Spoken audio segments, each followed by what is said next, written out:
Man, I'm thinking this might be because of the motherboard. I said motherboard, spaceship, mothership, whatever it's called, in the Gulf of Mexico. Cause yeah, or it could be because all the so-called planets aligned. Who knows? Anyway, you try and cut it though. I don't really know if I could say this is natural. It could be though. I'm just saying though, the last time this happened was in the 1800s. So, yeah, we in a time right now when if what they saying is true, if the planets are all aligned, it's possible that this could be affecting a lot. And they got people, bushes falling apart because of the snow. What is going on? This is wild.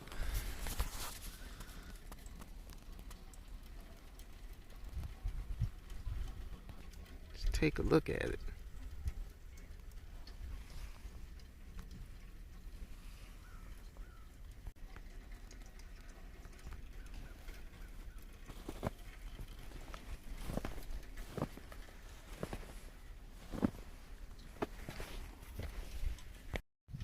Back in action, fully loaded and macking. Back in action, fully loaded and packing.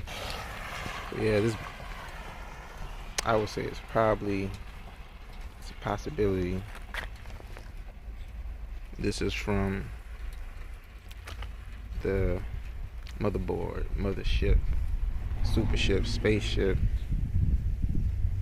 in the Gulf. It's a possibility. Who knows though? But natural, it's possible. It's I don't know. I think there's so many things going on right now. People don't know what to think. We know it's weather machines. We know it's HARP and all that good stuff out here. But when there's so much going on like this, people don't know what to think.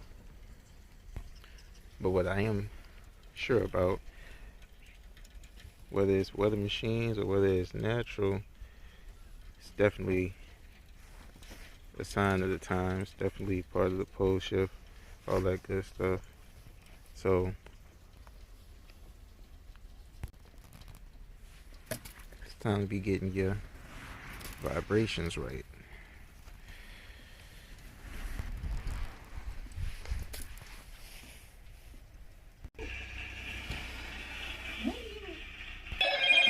Pole shift. So quick video. Pole shift action.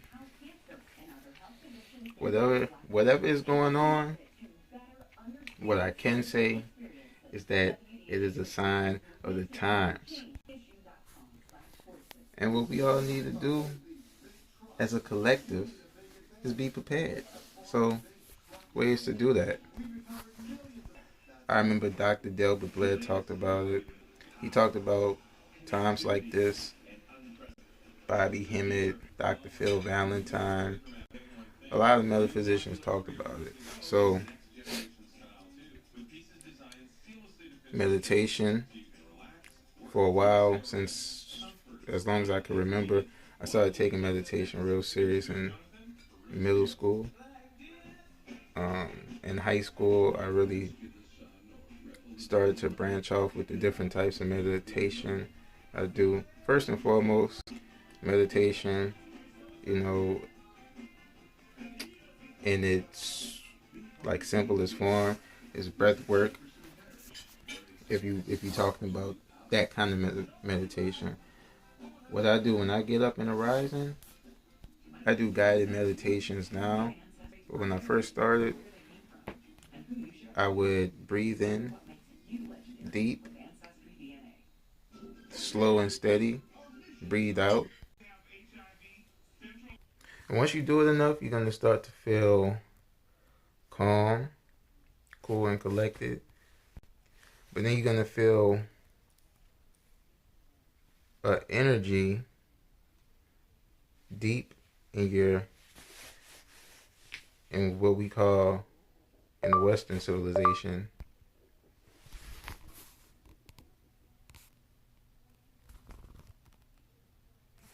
I don't know what that was, but I'm gonna keep it rolling. In the Western civilization, we call it deep in our stomach regions. In that area, you're gonna feel energy.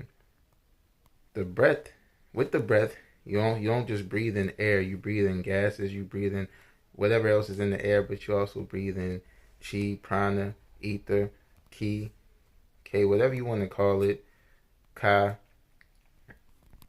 from all different civilizations and different languages, energy.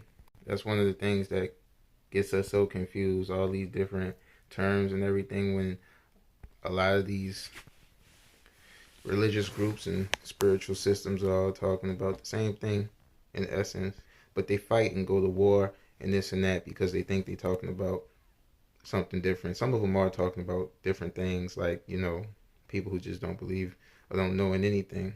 But as far as these people that's going to war because you don't believe what I believe, oh, let's go to war about it. Let's pillage and I'm mad now. Yeah, that's something different, but getting sidetracked a little. Back on the subject of meditation. So when you breathe in and breathe out in the stomach area, you start to feel energy.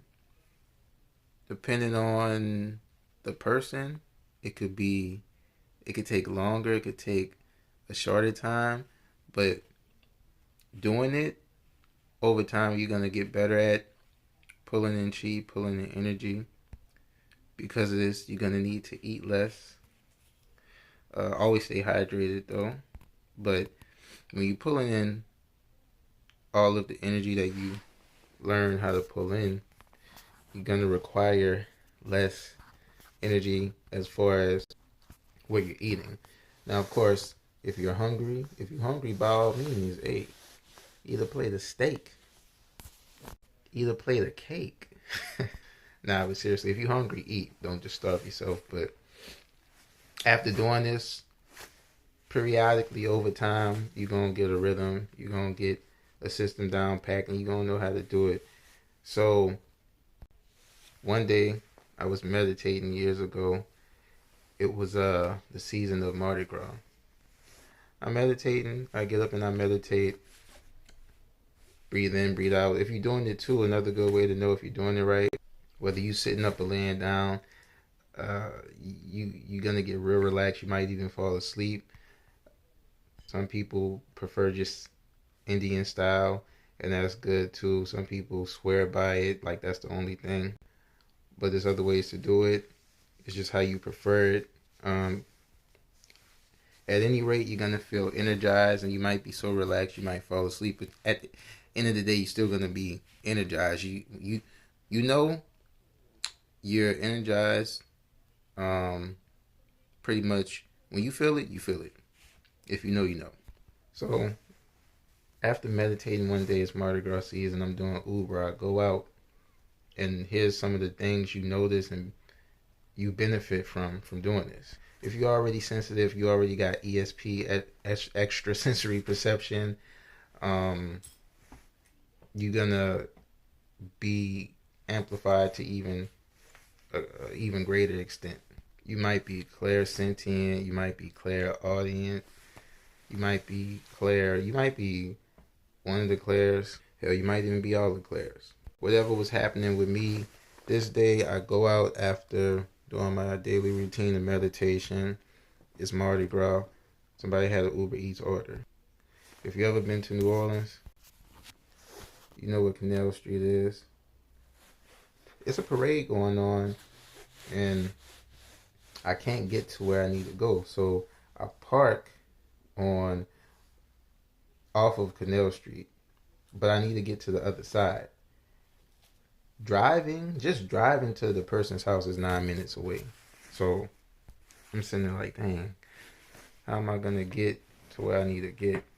I park my car and I have to walk it. Boy, this was a long walk.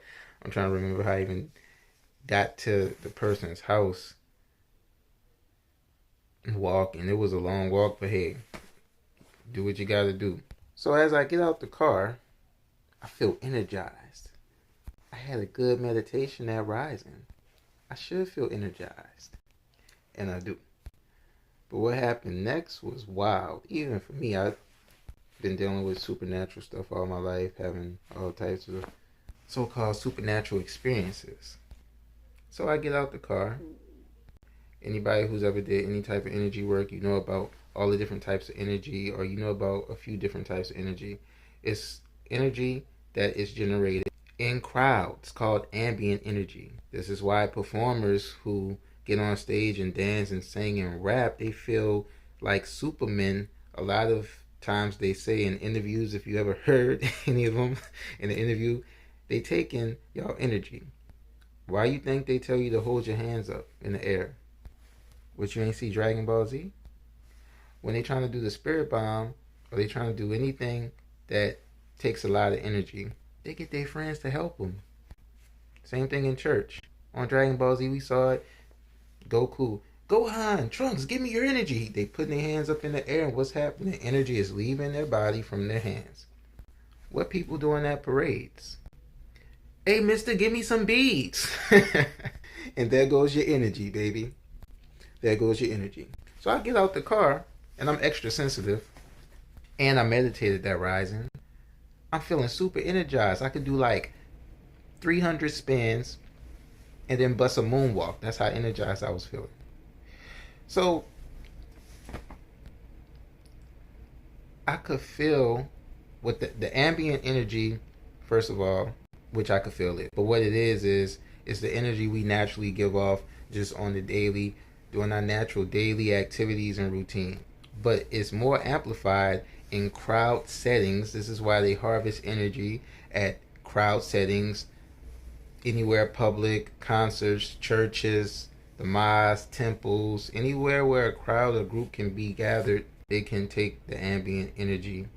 And it's seen as less invasive because they're not taking it directly from you by touching you, but people and entities can take energy from you by touch. There's a lot of entities that look human, but that's not human. They touch you, they take your energy. Some are way more vicious, conniving, and more dangerous than what you would expect. But that day, I knew this existed, but for whatever reason, I was extra sensitive. Get out the car, trying to get this food to this dude, and I could feel all the ambient energy in the air, like it's just sitting there. And ESP people, you know what, most people, if you know what ESP is. If you can feel energy, you can sense where it is. Some people so good the government and armies recruit them. But anyways, I get up. I could feel where it was over the crowd, lingering, hovering in the air, just sitting there for the taking. Anybody who wanted, anybody, entity, thing, ghost, whatever, whoever or whatever wanted it, they could have came to that area and plenty other areas where parades going on and take the energy. It's a real thing. Every culture talks about energy. You know, in the church they might call it being filled with the spirit. In certain Asian cultures, chi or ki. You go to Hawaii, they call it mana. Other places call it prana. Energy, it's all energy and it's real. Sometimes you're more sensitive to where you can feel it more than other days, and some days you feel it but it's not so great, or your energy is not at a point to where you are so sensitive to where you sense it or feel it that much. So with energy being how it was, and I needed to get this food to this person, I had to walk. Man, that walk, it was long. Like in the car was 9 minutes, so me walking it probably was 20 minutes. I think it actually was 20 minutes. I walked, and because of the amount of energy that I already had from getting up, doing my daily routine, meditation, breath work, and the ambient energy in the air, which, might I add, I didn't take energy. I didn't take energy. I didn't take anything, but I felt it was there. Now, people who don't know, you might look at this and be like, oh man, you crazy. But we in 2025. If you still stuck on some old ways of, I don't know what to tell you. This stuff is real. At this point, it should be normalized to the point where it's not a crazy thing. But yeah, with all the energy going around, boy, I was juiced up. Man, I got there so quick and back. By the time I got back, the parade was still going on. Cross Canal, got my car, and politely cut off the Uber app. Oh yeah, I was done for the day. Because it took me from where I was on one side of the river all the way to the other side of the river because nobody wanted to drive, and I was trying to avoid all of that madness. I'm thinking if I cut the app on, it's just going to keep me in my area. Everybody had the same idea. So most people either had the app off because they was at parades or had it off because they was avoiding parades. So when you turn your app on and you're doing that and you're the only one that's online on the app that's live, they're gonna pull you and offer more money all the way to where they need you at. Yeah. But yeah. My little explanation and story about energy and meditation and the benefits of it, how it works, and the roles it's gonna play in your daily life when you do it. So yeah, like, comment, subscribe. Let me know if you had any experiences like this also. And yeah, till next time, peace.